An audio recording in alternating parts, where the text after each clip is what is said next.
Hello à toutes et à tous. Je vous souhaite la bienvenue à la suite de cette session de formation.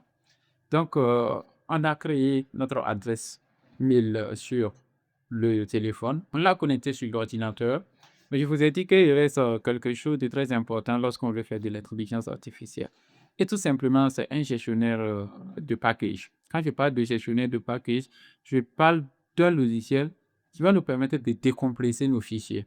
Parce que généralement, quand vous allez faire de l'IA avancée, parfois vous aurez besoin d'envoyer des fichiers. Vous allez avoir besoin d'envoyer des images, d'envoyer des codes sources, d'envoyer des informations. Donc, le mieux, c'est de les mettre dans un fichier compressé et l'envoyer.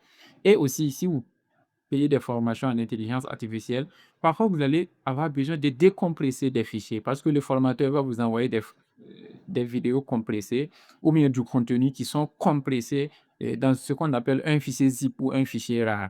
Et pour pouvoir décompresser ces fichiers, on utilise un logiciel qu'on appelle WinRAR. Donc, j'ouvre WinRAR et le WinRAR Download Free. Je clique et je vais télécharger WinRAR. Voilà, vous allez cliquer sur télécharger WinRAR et le téléchargement va progresser. C'est le logiciel qui s'est téléchargé là. Donc, une fois que c'est téléchargé, je clique sur la flèche d'ici et l'installation va commencer. Je vais dire oui. Ici, vous allez faire installer et vous allez faire OK tout simplement. Et c'est aussi simple que ça. On fait terminer. Je viens d'installer le logiciel au minéral comme ça. Afficher joint, au lieu que vous venez télécharger, je vais vous mettre directement le fichier exécutable winrar.exe. Et pour ceux qui veulent, vous allez l'exécuter directement. Donc, pour avoir accès à WinRAR, je reprends les procédures. Si vous êtes sur votre mail comme ça, on est sur Chrome. Pour ceux qui ne maîtrisent pas Chrome, on a en haut les icônes et les onglets. L'icône, ça, c'est l'icône d'un site web, l'icône d'un service, etc. Et le plus, ça permet d'ajouter ce qu'on appelle des onglets. Les onglets, c'est comme un nouveau emplacement, une nouvelle espace dans laquelle vous allez pouvoir faire appel à un site web.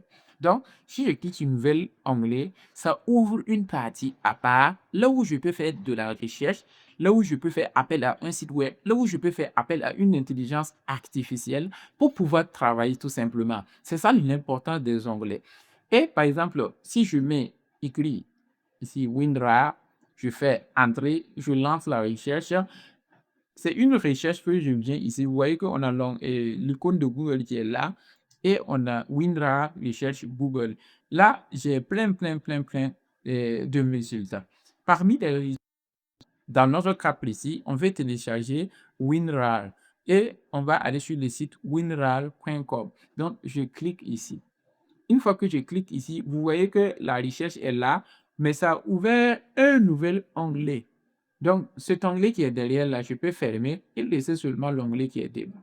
Donc, c'est ainsi que vous pouvez faire plusieurs onglets et faire plusieurs recherches différentes.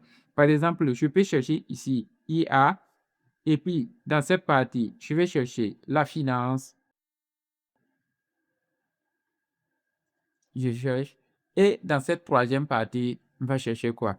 On va chercher le développement personnel ou bien le stoïcisme. Le stoïcisme. Voilà. Voici un peu des recherches que j'ai fait à des onglets différents. On a cet onglet-là que j'ai cherché IA et vous voyez, on a un aperçu ici qui me montre ce que c'est que l'intelligence artificielle. Il faut savoir qu'avec Chrome, à chaque fois que vous allez faire une recherche là, l'intelligence artificielle Gemini de Google va vous faire d'abord un bref résumé. Lui-même, il va faire un bref résumé sur le terme que vous recherchez et ça va vous donner des informations. Après, en bas, vous avez Wikipédia, vous avez NetApp, plein d'autres personnes qui parlent d'intelligence artificielle. Ici, on a Finance africaine. Voilà, on a Finance africaine qui est là. Et Financial Afrique, toute la finance africaine. Ça, ce sont des sites qui parlent de finance africaine. On a Stoicism, on a un aperçu, on a Wikipédia, on a plein d'autres sites. Donc, on peut fermer l'onglet Stoicism, fermer l'onglet finance africaine, fermer l'onglet IA. Donc, on peut ouvrir des onglets pour faire différentes recherches comme ça. Donc, une fois que vous êtes sur le site de WinRAR, c'est aussi bien Il suffit de cliquer sur télécharger WinRAR et de descendre encore en bas. Si vous êtes ici, vous descendez encore en bas et vous allez faire télécharger WinRAR. Si vous cliquez, automatiquement le téléchargement va commencer. Vous voyez, non? Vous voyez, puis j'ai un deuxième fichier qui est WinRAR entre parenthèses 1.exe. Donc, voici comment on le télécharge. Une fois téléchargé, vous allez regarder la partie flèche qui est là où c'est écrit ouvrir. Sinon, si vous cliquez sur afficher dans le dossier, ça va ouvrir votre gestionnaire de fichiers et vous allez avoir ça ici directement. Donc, vous pouvez double-cliquer pour lancer l'installation. Pour moi, c'est déjà installé.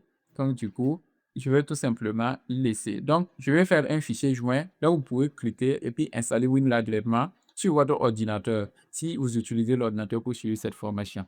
J'espère que vous avez bien compris cette formation. Là, on a les bases. Après, on va commencer maintenant pour commencer à parler des outils d'intelligence artificielle proprement dit. Mais d'abord, il vous fallait ces prérequis. Donc, ciao, ciao.